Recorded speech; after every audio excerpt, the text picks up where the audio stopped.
Welcome to Imagine2027. I'm Alistair Brewer, and I'm a member of this group, Cambridge Commons, which is behind these talks in collaboration with Anglia Ruskin's Labour History Group. So I want to thank them and all our volunteers and other people that have helped get Imagine and you alive here tonight. Now, I can pretty much guarantee that within a mile or two of here, there are kids whose mother is currently deciding whether to feed them properly or clothe them properly because she can't do both. And they probably live over there. And that means they live in an area where the life expectancy is about 12 years lower than people who live over there. And if we think in terms of healthy life, the span is enormous. In fact, it's very nearly the amount of time that we've been alive since Princess Diana died. This is the practicality of inequality. And I've not even mentioned education, access to justice, wealth, housing, security, all these things knotted together in a very big ball of unfairness and waste.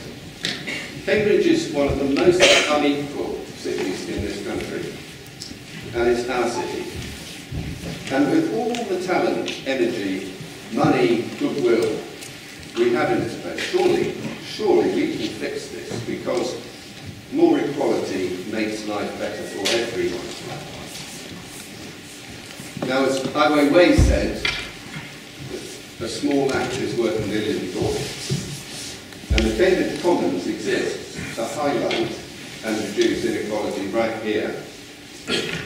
So if you want to help us, join us. We're just now revamping our website as part of launching our new civic vision for Cambridge. High-level aspirations for government and business. Do take a look. Now, I know we're here for George, but let me say why we asked him, how he fits into our scheme. This is our 7th event, we're about halfway.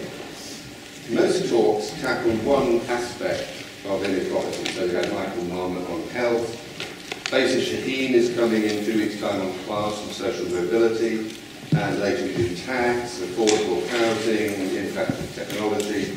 We need upbeat ideas from domain specialists, but we also need to get beyond talking and turn this into action. Now, we made a good start with Kate Raworth 3 weeks ago. She excoriated what I call our modern-day Druid past, aka economists. I was one once, I'm good now. So they're obsolete tools and their tunnel vision. And she mapped out a future where everyone can thrive. But critically, she also began to show us what we need to do, what we need to do. And this is why having George here is so especially good, because I think we'll hear a lot from him about community and making things happen. Now, some quick admin I have to tell you. If any fire alarm is real, exits there and there. Also, one of the benches also has loos and is very good if you do need to leave early. Wi-Fi and hashtags are on the screen, tweet away, and we're recording, so if we can get the mics to work, we will pass mics out, otherwise you're going to have to stand up and shout. So David, who does have a chair, will control the Q&A session. Interesting word, that. Do his best. And David will introduce George in a moment. Thank you. Great, thank you, Alistair. David Howard, Professor at the University of Cambridge and used to do something else. George Monbiot is the easiest of all our speakers to introduce. Basically, all we need to say is George Monbiot. He's one of the most well-known journalists, writers and campaigners in this country and further afield. He's campaigned for many years, especially on the environment and especially on climate change. And this is going to be my one editorial comment for the entire series. I still think climate change is the most important challenge facing humankind. Nevertheless, he's branched out, and in fact branched out 2 decades ago, to talking more generally about politics and political structures. And his latest book, which is this, Out of the Wreckage, A New Politics for an Age of Crisis, mentions climate change only 3 times. That's a record. But there's a good reason for that, as you will soon hear. Tonight's talk is a slightly different format from our previous ones, for those of you who are regular customers. George's going to talk for about an hour, and then we're going to have some questions, but we're going to finish at about 10 to 8. And that's to allow people who want to leave. And then there's going to be a second session, a forum session, where there'll be a more informal conversation with George, and that'll be upstairs. And as you leave, if you want to go to the forum, you'll be guided to that. I think at some point the forum was advertised as 8:30, which was a very pessimistic view of how long it takes to get there. So I think we actually start even at 8, and then certainly 8:05. So that's the format for the evening, and we hope to end at about 8:45. So without any more ado, George Monbiot. David and Alistair, and thank you everyone for coming. The question I'm most often asked, I think, is why don't I despair? I mean, basically my job consists of rolling in the excrement of humanity. And I'm not just talking about my recent encounter with Piers Morgan. And why do I get out of bed in the morning? And the fact is, there is a lot to despair about. Environmental issues, well, obviously, come first on the list. And David's almost right, but I'm afraid, actually, it's worse than he says. Because climate breakdown, and incidentally, probably one of the reasons why climate change isn't mentioned quite so often is I nowadays call it climate breakdown. It's called it climate change. It's like calling an invading army unexpected visitors. A ridiculously neutral term for this existential threat we face. But I had this sort of horrible realization last year that climate breakdown is only the third of our of the crises that we face in terms of its scale and its imminence. That's not because it's become any less urgent, unfortunately far from it, but because there are 2 other issues which are happening even faster. They are the ecological cleansing first of the land and then of the sea by the food industry. This is happening even faster than climate breakdown. And it's just ripping through ecological systems of all kinds with dire impacts, not just for all the other species that inhabit the earth with us, but for us ourselves. So to give you just one example, the UN Food and Agriculture Organization reports that at current rates of soil loss, the erosion and degradation of soils, we have 60 years of harvest left. This is an even shorter timetable, than the timetable we face with climate breakdown.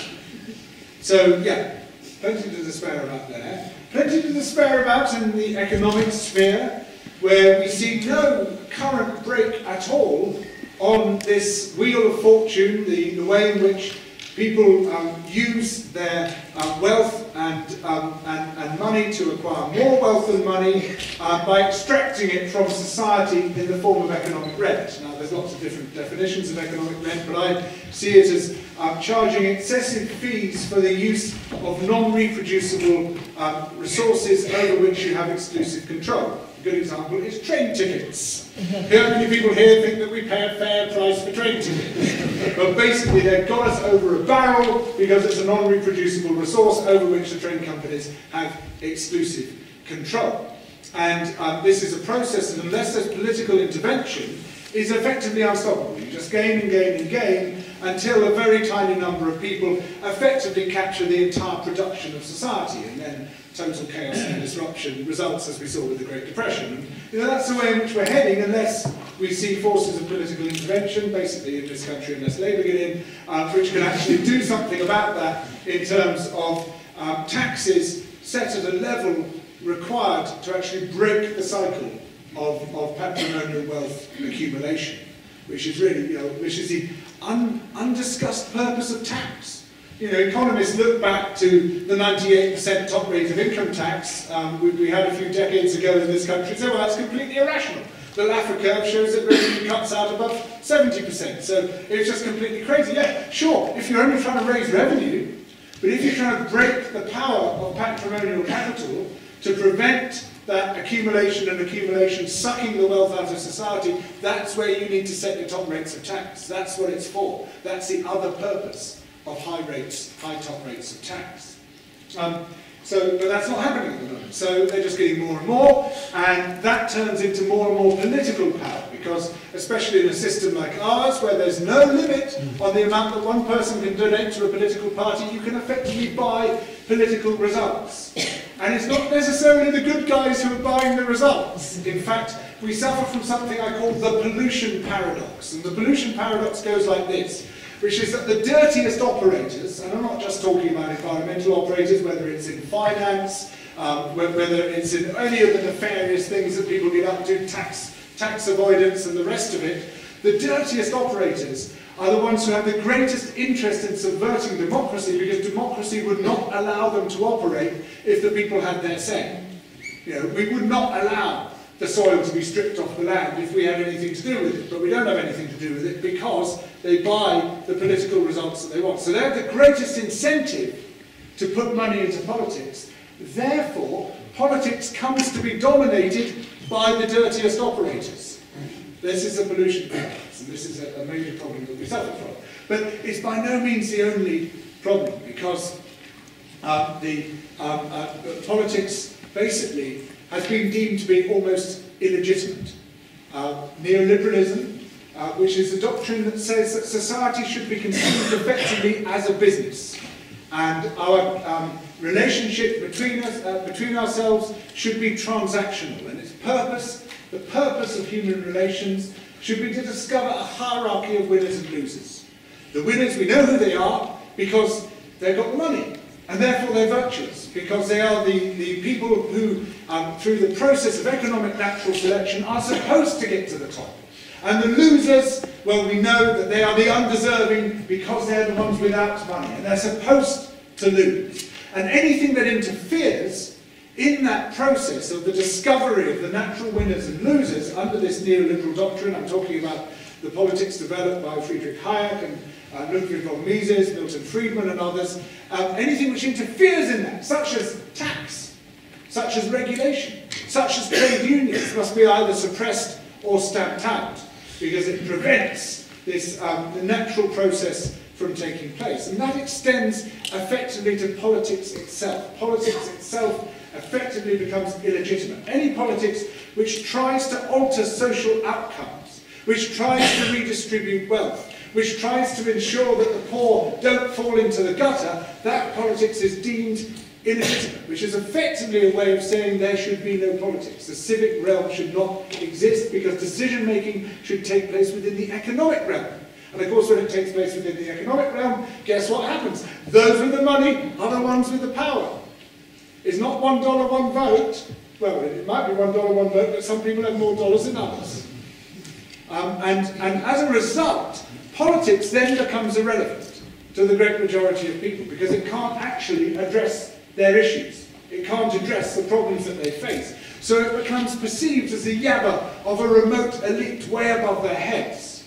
And as a result of that, people turn away from politics and towards an anti-politics. A politics characterized by symbol, by sensation, by slogan, as opposed to by argument and by policy. And that is what we're talking about when we say the word demagoguery. And that helps to explain the rise of Trump, the rise of Modi, the rise of Duterte, the rise of Erdogan, the rise of Orban, and so many other demagogues, large and petty, are rising around the world. We see now the real threat of the resurgence of fascism, arising from very similar forces to the forces that prevailed in the 1920s and the 1930s that allowed fascism to arise then. So this is a dangerous time, my friends, a very dangerous time indeed. So why do I get out of bed in the morning? Why do I not despair? And the reason for this is that I perceive political failure at heart as being a failure of imagination. If you are staring at the wall and you cannot see the cracks in that wall, it is because you are not looking at it from the right angle. And our first task in politics is to change the angle of view, to find another way of looking at that wall, because there are bound to be cracks, there are always cracks. No political system is permanent or stable. Political systems are inherently unstable, but we just have to find which brick to pull out. And this conviction that it's a matter of seeing it differently, a matter of imagination, has been strengthened for me over the past few years by 4 observations. I don't claim particular originality from them, they're just new to me, that's all I can say for them. And certainly the first one is not very original at all, but I think it is important. And it goes like this, that it's not political leaders or political parties that change the world so much as big political narratives. If we look at the history of the past 70 or so years, what we find is that history more or less divided down the middle by 2 big political narratives. The first one was Keynesian social democracy, which prevailed from the 1940s into the 1970s, particularly during what the French call the Trente Glorieuses, 1945 to 1975. And during that period, basically everyone was a Keynesian. Even Richard Nixon is alleged, perhaps apocryphally, to have said, we're all Keynesians now. It didn't matter what your party heritage was. It didn't matter what your colour was. It didn't matter what your name was, whether it was Labour or Conservative, Democrat or Republican. You became a Keynesian. It was the common sense of the era. The story swept all before it. And then when that ran into trouble in the 1970s, there was this massive switch over the course of a few years towards neoliberalism. And then everybody became a neoliberal. Bill Clinton, Tony Blair. It didn't matter whether you were Labour or Conservative, Democrat or Republican, it became the new common sense. And anyone dissenting from that common sense had some explaining to do. And perhaps this should not be surprising, because we are fundamentally creatures of narrative. When we try to make sense of the world, the sense we seek is not the sense that philosophers or mathematicians would recognise. We don't say, right, here's a stream of data coming at me, how do I divide up this data, what is a rational position to take, given that these figures are showing me that, and these figures are showing me this, how do I come up with a reasoned position? We can't do that, the world is too complex, so we use a shortcut, a heuristic, and that's called the narrative. And this narrative, our narrative instinct, and we have a really innate predisposition to listen out for a story, goes back a very, very long way, hundreds of thousands of years. I believe it was an essential ecological tool for navigating ecosystems. You needed a huge amount of knowledge transmitted from one generation to another to survive in a difficult world. And a lot of that was transmitted through narrative. And so there was a strong evolutionary advantage to be able to hear stories and make sense of them in order then to make sense of the world. And so when you tell someone a story, you are telling them something which in many ways is far more powerful than a stream of facts and figures, which is why when you try to confront a powerful story with facts and figures, you get nowhere at all. Take climate change denial, for example. You know, there are people who say, plenty of people unfortunately, some of them paid for, some of them not, who say, oh, this climate breakdown business, climate change business is all just a complete lot of rubbish because it's basically a conspiracy by climate scientists to line their own pockets. We all know how rich climate scientists are. Much better career option if you want to make lots of money than going into the oil industry, for example. So they're just trying to make themselves rich, and by inventing this whole thing, which will be used to create a new world order to tax us and suppress us and regulate us and the rest of it. That is a very powerful story. And we confront this and say, well, actually, that's not strictly true. Because if you look at this paper in Geophysical Research Letters, you'll see this trend of data and stuff, and it just bounces straight back in your face. You don't get anywhere at all like that. Because you cannot displace a story with facts and figures. The only thing that can displace a story is a story. And then that led to a more interesting observation, with the help of a wonderful man called George Marshall. We sort of, I mean, I'm sure we're not the first to come across it, but it was the first, you know, we formulated this for ourselves, that's all I can say for it. And this is that radically different as our political stories may be, the successful ones all, as far as we could tell, seem to have the same basic narrative structure. And this is a structure that we call the restoration story. It's the Lord of the Rings story, the Narnia story. It basically goes like this. It says, disorder afflicts the land, caused by powerful and nefarious forces working against the interests of humanity. But the heroes of the story, who might be one person, might be a group of people, might even be an institution, confront those powerful forces and against the odds overthrow them and restore order to the land. This is the restoration story, and you see it cropping up again and again and again, in politics and in religion, over many hundreds of years. There's that basic narrative structure, because we're not just attuned to stories in general, we are primed to hear particular kinds of stories, particular narratives, which resonate very strongly with our minds. So if we apply this, for instance, to the two big stories that I'm talking about, Keynesian social democracy, Keynesianism basically says, the land was thrown into disorder by an economic elite grabbing everything for themselves, destituting the rest of society, throwing people into debt and to unemployment, which then caused economic collapse. But the hero of the story, the enabling state, backed by the middle and working classes, will confront these powerful and nefarious forces by taxing them heavily, by investing heavily in the public sector, building robust public institutions, and in doing so, by spending this money back in, create employment, create economic opportunity, and restore order to the land. The neoliberal story says the following: disorder afflicts the land, caused by the powerful and nefarious force of the collectivizing state. And though it may seem benign in its current incarnation in the American New Deal or the British welfare state, in fact it will lead inexorably down the road to serfdom, leading us to Stalinism or Nazism, because it will crush individuality and crush freedom and turn us all into drones wearing the same uniforms. But the hero of the story, the freedom-seeking entrepreneur, will confront these powerful and nefarious forces and against the odds overthrow them, and through creating free markets will restore order to the land in the form of freedom, individualism and opportunity. Two completely opposite stories with the same narrative structure. And this led me to the third observation, which is that the reason why, despite its manifest and manifold failure, we are stuck with neoliberalism is that we produce no new restoration story with which to replace it. So, when the Great Depression happened and Keynes sat down in its aftermath, he sat down and wrote a new story, and it took off once people saw the genius of what he unlocked. When Keynesianism ran into trouble in the 1970s, the neoliberals stepped up with a story they'd been brewing for the past 30 years, or 40 years, came forward and said, here's the answer. And everyone said, oh, thank goodness, there's an answer.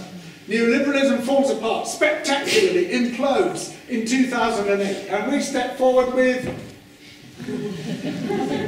nothing at all. No new story whatsoever. We just hadn't seen the need to produce one. An extraordinary political failure. The best people could do was either to say, well, we need a not quite so virulent kind of neoliberalism, or we could go back to Keynesianism. That's it, we'll go back to Keynesianism. Well, there are several problems with that. First of all, going back in politics is very difficult at the best of times, because well, people like to be a bit different to their parents, for a start. But primarily, I think, because during the first iteration, the opponents of that system discover the ways to destroy it.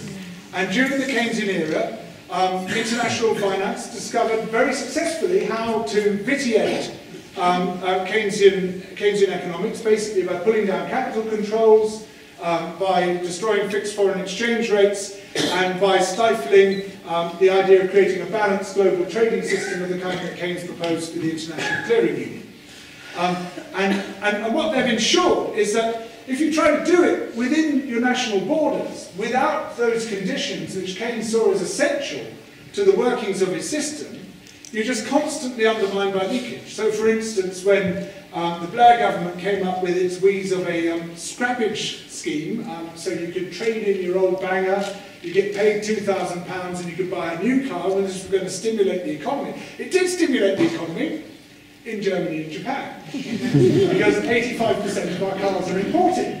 So it was very kind foreign aid, package of foreign aid to Germany and Japan. I'm sure they were extremely grateful, but it did absolutely nothing for the economy in the UK, because you pull that lever and it just doesn't operate on the at the national level anymore. So unless you change all of that, but of course they already know how to destroy your system, you can't go back. But there's an even more important reason, I believe, why we can't go back to Keynesianism, because at its heart, it's the notion of stimulus spending in order to sustain a steady level, steady rate of economic growth, which made perfect sense, you know, during the Trump glorias, and that was obviously seemed to everyone to be the sensible thing to do. But we now know that even at current levels of economic activity, we have burst through planetary boundaries, right, left and centre, a whole load of planetary boundaries which are absolutely essential to not to burst through if we're going to be able to live livable lives, if we're going to be able to sustain the conditions which allow human well-being and prosperity.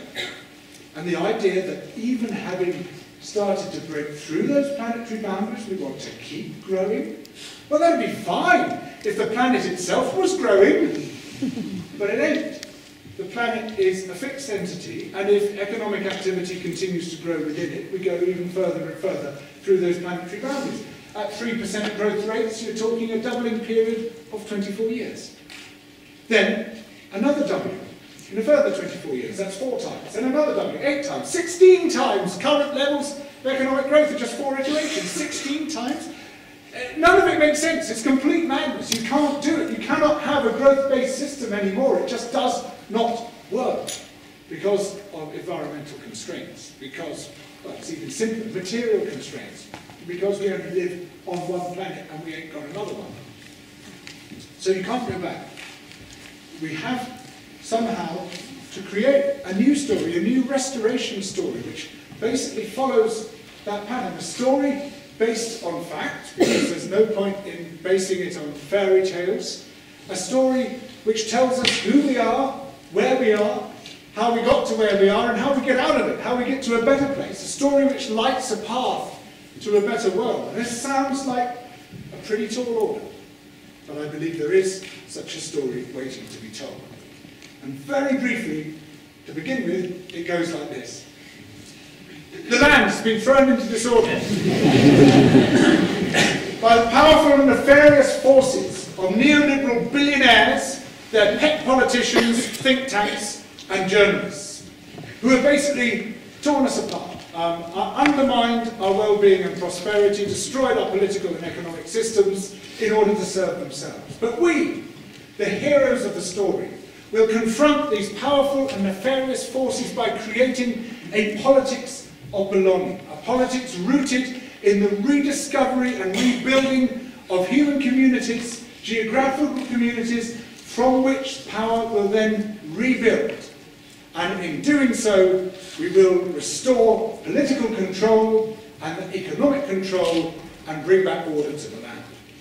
Now this might need a little bit of unpacking. So I'm going to do so by way of just a few examples, because I haven't got anything like the time, despite, unless you want a Fidel Castro style speech, to go into everything in detail. But I'm just going to pick out 1 or 2 areas in which we could think of implementing a new story such as this.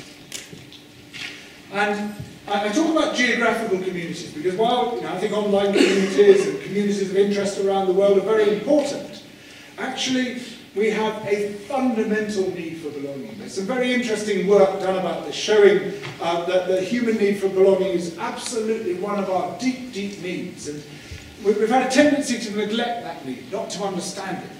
And we've had a tendency to assume that community is one of those things that belongs to conservatives. I mean, they make this outrageous, preposterous claim that community is the exclusive preserve of conservatism. I mean, just yesterday I had this guy Tim Worstel say, "Oh, there you are, Monbiot is a conservative because you're talking about community." and citing Edmund Burke. Well, interestingly, you know Edmund Burke's famous quote about the platoons. Thomas Paine wrote something almost identical. It was almost, I mean, it wasn't word for word, but it was the exact same sentiment, basically saying that politics has to grow from the community. They saw this, they both saw the wisdom of this, because we cannot do without community. We are fundamentally social beings. We have social minds. Our minds do not stop at the boundaries of the self. And we have a very strong need to reach out to others. And the alternative to the generous and inclusive geographic communities that I want to see developing is not no community. We just can't do that. We always seek community. The alternative to it is a cruel and exclusive community. And why do people join fascist movements? It's because they give them a sense of belonging. They give them a sense of community. Not necessarily the sort of community that most of us would like to join, but you are marching together in your jackboots. You are wearing the same uniform. You are listening to the same military music. You are being told the same stories that you, the dominant race, is going to stamp down and suppress everybody else. This is a sense of community that's being offered.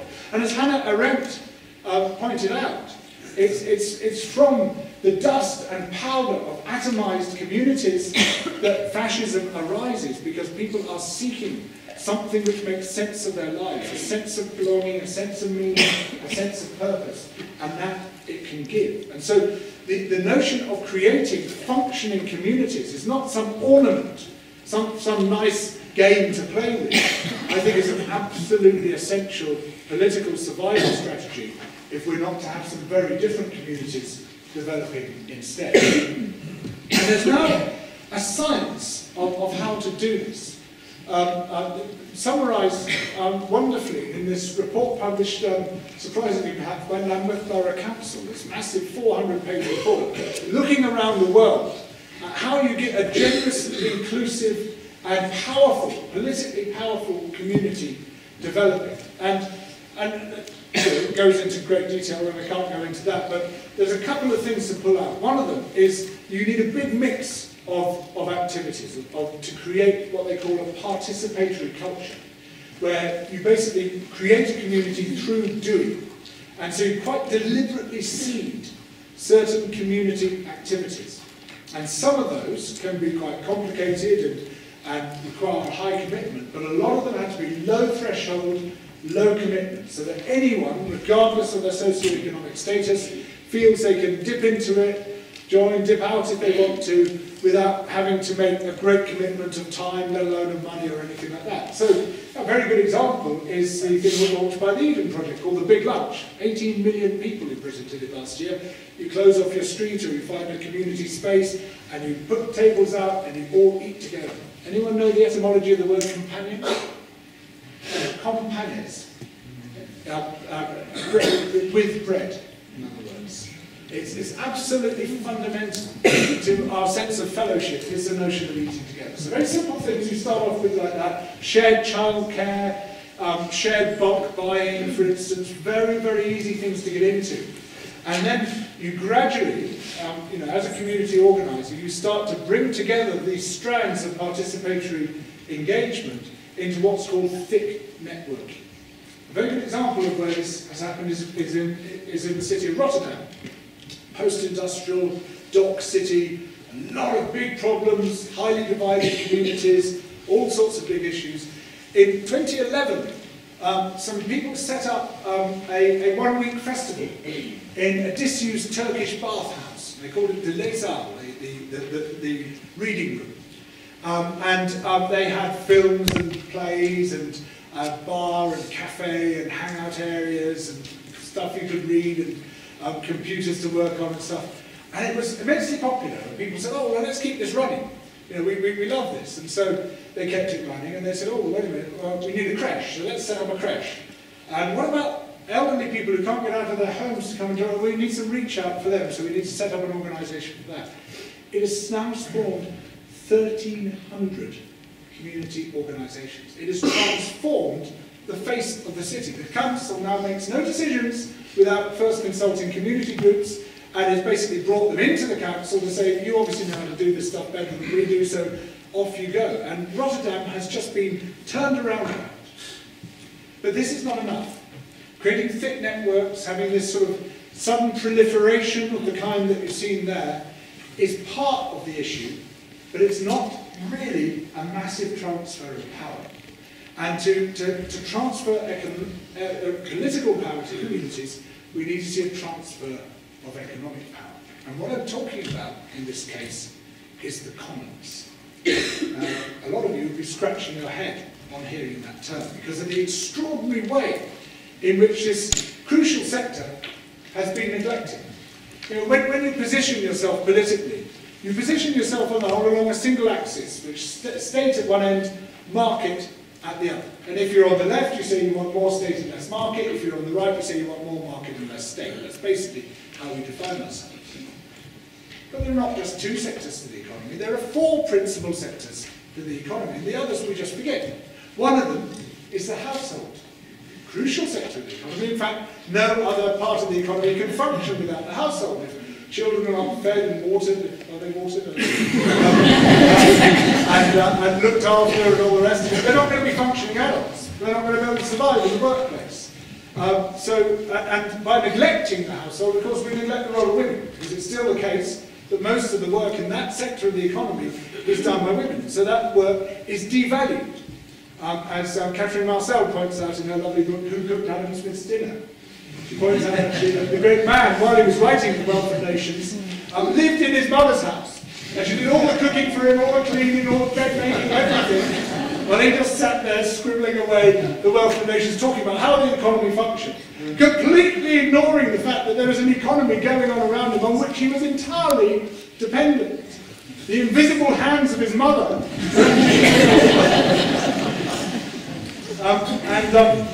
So we neglect that, but then this other thing, the commons. Commons, you know, we don't even think of it as a thing anymore, but it wasn't that long ago when the commons was the dominant economic sector, when most of our fundamental resources were held in common. I'm not talking about open access. You often hear this term popularised by Garrett Hardin in 1968, the tragedy of the commons. Garrett Hardin, he wrote this article in Science which went absolutely ballistic. He had no conception of what a commons is. He didn't even have a theoretical understanding, let alone a practical understanding of what a commons is. He thought a commons was an open access regime, which leads to chaos, which leads to people grabbing as much as they can to the exclusion of other people.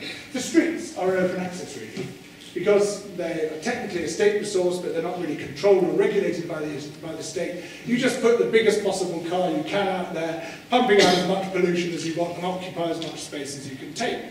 The oceans, the ocean fisheries are an open access regime. No one's regulating it. You go out and grab as much fish as you can take. None of those are commons. Those are not commons. A common is strictly defined. First, it's a resource which is owned exclusively, or controlled rather, exclusively by a particular community.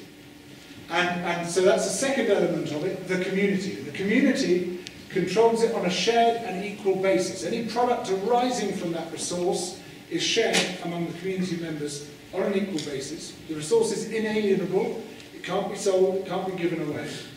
And the third element of the commons is a set of rules and negotiations which that community creates to manage the resource. So it's quite a strict definition. And this is how, for instance, almost all the land in this country once used to be controlled. In fact, it wasn't really until the 16th century that that began to change. Anywhere on earth, it was in England in the 16th century that the process of enclosure, the transformation of common resources into private resources, grabbing is another word we call it, took off. And what happened was that the people were thrown off and replaced with sheep. Sheep, I tell you, are the root of all evil.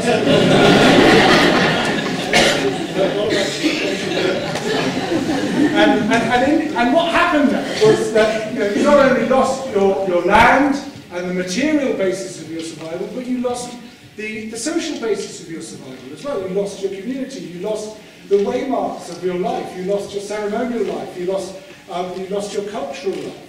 Now, I've worked in several parts of the world with indigenous people, and I've seen what's happened to them when they lose their land. They fall into alienation and anomie and alcoholism and drug abuse and all the rest of it.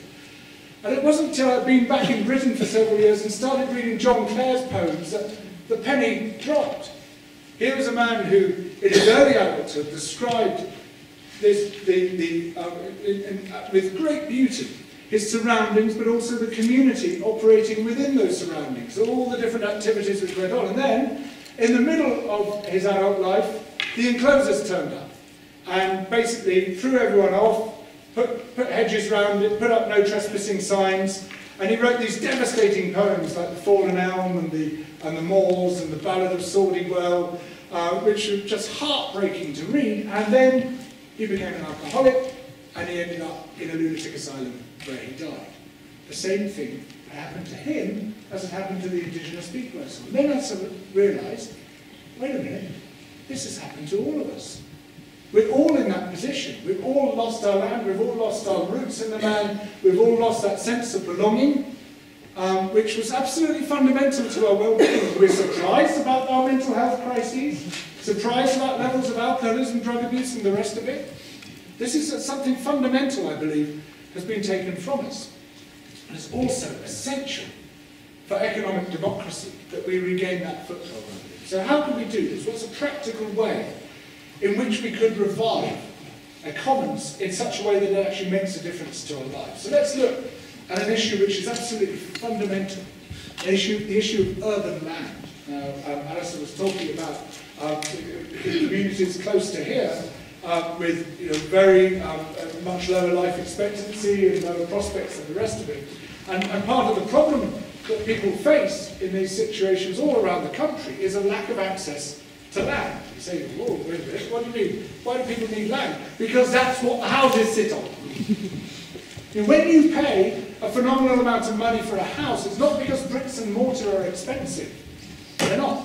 They're a very small component of that price. What you're paying for is the speculative value of the land that underlies those bricks and mortar. And the major component of the escalation of patrimonial wealth, which is a proper term for it, I think Piketty was wrong to call it patrimonial capital, because capital is just one element of wealth, and not the element which has been, whose concentration has been rising fastest, is the concentration of the ownership of property, particularly of land, a non-reproducible resource over which you exercise exclusive control and then can charge excessive fees for the use of that in the form of economic rent.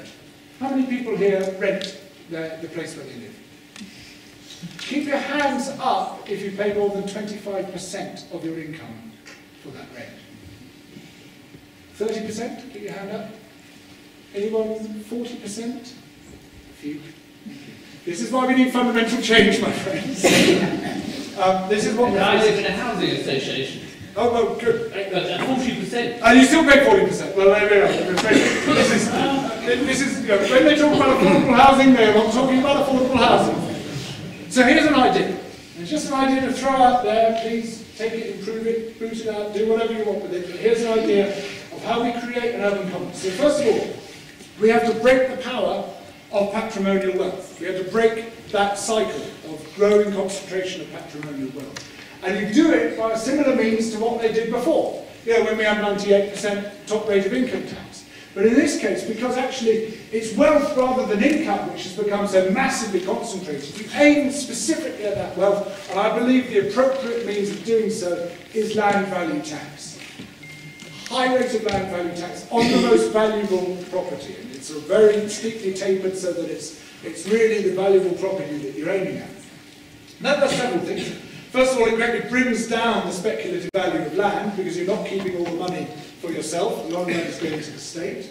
Secondly, it puts a nice wad of money to the state, or incidentally, you can't move your land to Panama, so it's very hard to avoid that tax.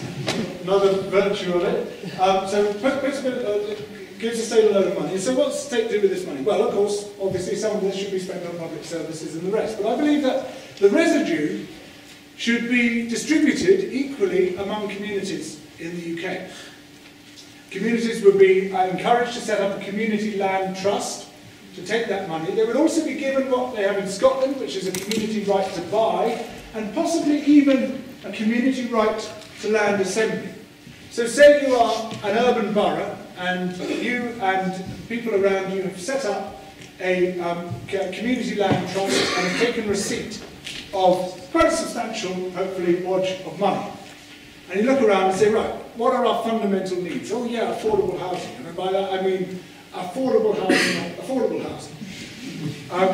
And oh look, there's this land come up for sale with a casino on top of it. Now, is our fundamental need for a casino? No, I don't think it is. But let's buy this land and knock down the casino. And then we have a piece of land which belongs to us, it belongs to the community. It's common land, governed by a proper common system. We say, let's build an estate of housing. We are ideally a mixed housing estate, so the high components of social housing, but not exclusively social housing, owner occupation and the rest of it in there too. But let's not build it.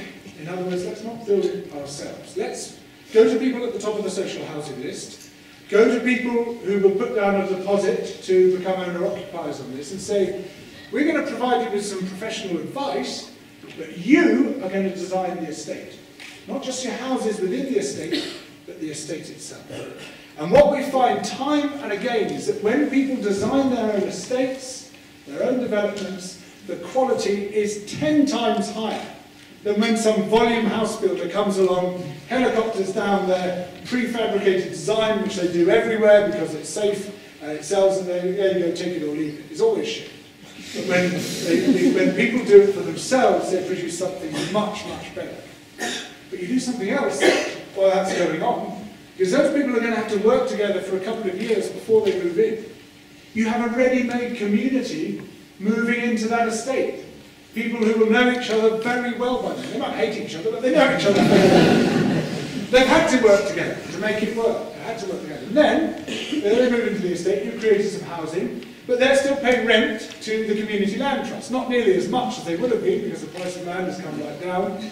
And you think, right, okay, what are we going to do with this money that's coming in? Well, maybe buy more land, yeah, that's another sensible option. Maybe supply some missing public services, or maybe issue a local basic income to people within the community. They'll share it on an equal basis. So you begin to see how you start to reclaim both economic and political power through such a transformation, through the restoration of the commons and its control at the local level.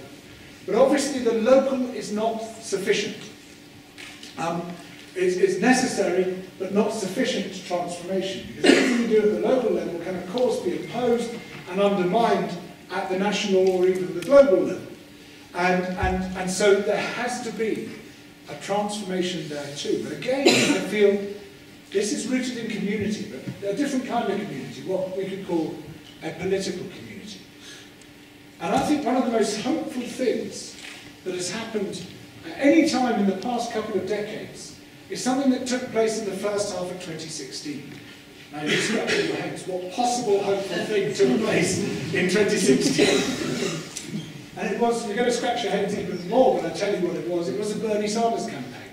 Come on guys, he didn't even get the nomination, let alone the presidency. What possible hope is there to be found in that? Well, the thing about the Sanders campaign was a gigantic live experiment. And a live experiment which really only began to take off right towards the end of the campaign. Sanders began in not a great place in American politics. He had 3% name recognition. He was universally dismissed in the media as being superannuated, irrelevant, marginal, communist, whatever they wanted to throw at him. So even if anyone had heard of him, they'd only heard a bad thing about him. And he had no money, which is not a great place to be in an American presidential race. So he and his two staff members sat down and said, well, what are we going to do? How on earth are we going to get anywhere, get any traction at all in this terrible situation that we're in? And they realised that they did have one thing, which was the enthusiasm of the people who wanted Sanders to become president. And this was a very great enthusiasm amongst this sort of small, dedicated core. And so someone had the bright idea of saying, look, we can't afford to hire any staff, and we're not going to go to Wall Street, we're not going to take the Clinton route to making lots of money, because that way you lose everything you're trying to gain, you lose before you even lose.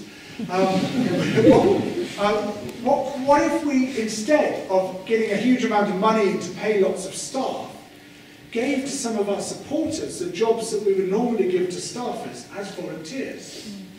Oh, that's a bit scary. Well, we'll try it. We'll do a small-scale experiment. So they said, all right, we'll feed you some of these jobs. You know, this isn't envelope stuffing. This is the next level up from that. This is organisational work, you know, quite sort of taxing in some ways. And they sucked it up, boom, straight away. Yeah, we do that, bang, bang, bang. They started doing it. Blimey, these people are good. They quickly discovered that 3 or 4 volunteers could basically fulfil the role of one staff. And then I said, all right, we'll give them a bit more. Oh yeah, well, they're biting our hands off. You know, they're just taking it and running with it and doing really interesting stuff, and then feeding back to us and saying, well, why don't you do it this way instead? This is better. Or I've got this new app which can solve this problem for you. Or, you know, there's suddenly all this amazing creativity began to emerge from the volunteer networks. And then someone had the bright idea, what if we use the first wave of volunteers to train the next wave, so that we don't have to keep training them? Great idea. Yeah, right. They can train them just as well as we can train them. And basically they created this proliferating political community which just started snowballing and snowballing. The tragedy is, they only really cracked the model about 3 weeks before the end of the nomination process. And if you followed the Sanders, the intended vote for Sanders, it just did this. And had it basically run a couple more weeks, he would have clinched it. He would have got the nomination. And I strongly believe, given the momentum that they were building, he would have walked the presidency. Because of the model that they developed, the model they call big organising. Basically, you know, the way they put it is, Clinton's doing big money, we're doing big people, we're doing big organising. We're getting large numbers of people together. By the end of the nomination process, this completely marginalised no-hoper had got 22 states in his pocket and 46% of the nominations. It was an extraordinary thing. And they did it through 100,000 volunteers who organised 100,000 events and spoke directly to 75 million Americans. They reckon that had it lasted 4 more weeks, they would have been able to speak to every available adult in America. It was just, and you know, this isn't sort of people with a clipboard saying, right, here's what I've been told to say to you. These are people who are able to say, yeah, I understand your pain because I'm in the same situation. I am you. Which is far more powerful than any amount of staff that you could pay for. So I read a book by 2 of Sanders' organisers, Becky Bond and Zach Exley. Zach subsequently got to know well, a fantastic teacher, who described this process. And it just happened that soon after I finished reading it, Theresa May called the general election. I don't know if you remember the atmosphere at the time, but certainly within The Guardian, for instance, the heated debate was whether the Conservative majority was going to be 100 or 120. Everyone was predicting this massive landslide for the Conservatives. But I read this book, and so I said to them, look, can I do a video saying, you know, this could be a way forward? You know, if Labour were to follow the route that the Sanders people followed, yeah, there's a very short amount of time, it's a really tall order, but they could just turn it around. So they said, oh, all right. So I did it. And you know, I said, you know, they could just clinch it. It could just be possible if they follow this model. And then I made the mistake, always a mistake, is you're reading the comments underneath the video. And I thought, oh God, why did I say that? Oh, talk about wishful thinking, what an idiot. Obviously I'm an idiot, everybody's telling me I'm an idiot. I must be an idiot, or mad, or worse. You know, I really wanted to believe it. Little did I know, even as I was making the video, I had nothing to do with this at all, because I was completely unaware of it, Labour had quietly brought over 2 of the Sanders organisers, and the Labour grassroots, with momentum, consulted them on how to do this, and they rolled out exactly that big organising model. And indeed, brought in some new innovations of their own, which have since been passed back to North America to say, we've added this and that. And in just 6 weeks, well, we saw the result. The biggest surprise in British democratic history. Quite extraordinary. Just took almost everyone by surprise. Yeah, there was a manifesto which inspired people, but the fundamental thing was this big organising. It was just such a powerful way of creating this proliferating political community which just swept the country. Again, a little bit longer, and no doubt at all, they would have won the general election. They just had such a short lead-in. Next time, they'll have a longer one. And it seems to me that if you bring together this big organising tactic, this creation of a political community, with a new and resonant, powerful political story, a new restoration story, then, my friends, we become unstoppable. Thank you.